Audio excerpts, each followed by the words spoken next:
പറപ്പൂർ പൂവത്തൂർ റോഡിൽ ചെറുഗുരുവായൂർ അമ്പലത്തിന് സമീപമുള്ള അപകടകരമായ വളവിൽ വലിയ കുഴികൾ രൂപപ്പെട്ടത് വാഹനയാത്രക്കാർക്കും കാൽനടയാത്രക്കാർക്കും ഒരുപോലെ ഭീഷണിയാകുന്നു. വളവിലുള്ള ഈ കുഴികൾ മൂലം പ്രദേശത്ത് ഇതിനകം നിരവധി അപകടങ്ങളാണ് സംഭവിച്ചിട്ടുള്ളത്.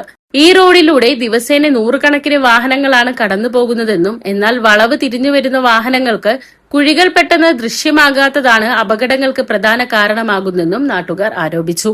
കുഴികളിൽ വീഴാതിരിക്കാൻ പെട്ടെന്ന് ബ്രേക്ക് പിടിക്കുന്നതും വാഹനം വെട്ടിച്ചെടുക്കുന്നതും എതിർദിശയിൽ നിന്ന് വരുന്ന മറ്റു വാഹനങ്ങളുമായും കാൽനടയാത്രക്കാരുമായും കൂട്ടിയിടിക്കാൻ ഇടയാക്കുന്നുണ്ട്.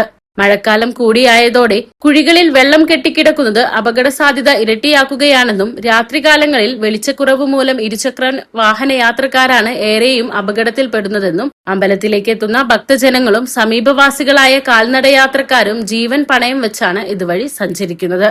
നിരവധി അപകടങ്ങൾ നടന്നിട്ടും റോഡ് അറ്റകുറ്റപ്പണി നടത്താൻ അധികൃതർ തയ്യാറായിട്ടില്ലെന്ന് നാട്ടുകാർ ആരോപിച്ചു. വളവിലെ കുഴികൾ അടച്ച് റോഡ് ഗതാഗതയോഗ്യമാക്കാൻ ബന്ധപ്പെട്ട അധികാരികൾ അടിയന്തരമായി ഇടപെടണമെന്നാണ് പ്രദേശവാസികളുടെയും യാത്രക്കാരുടെയും ആവശ്യം.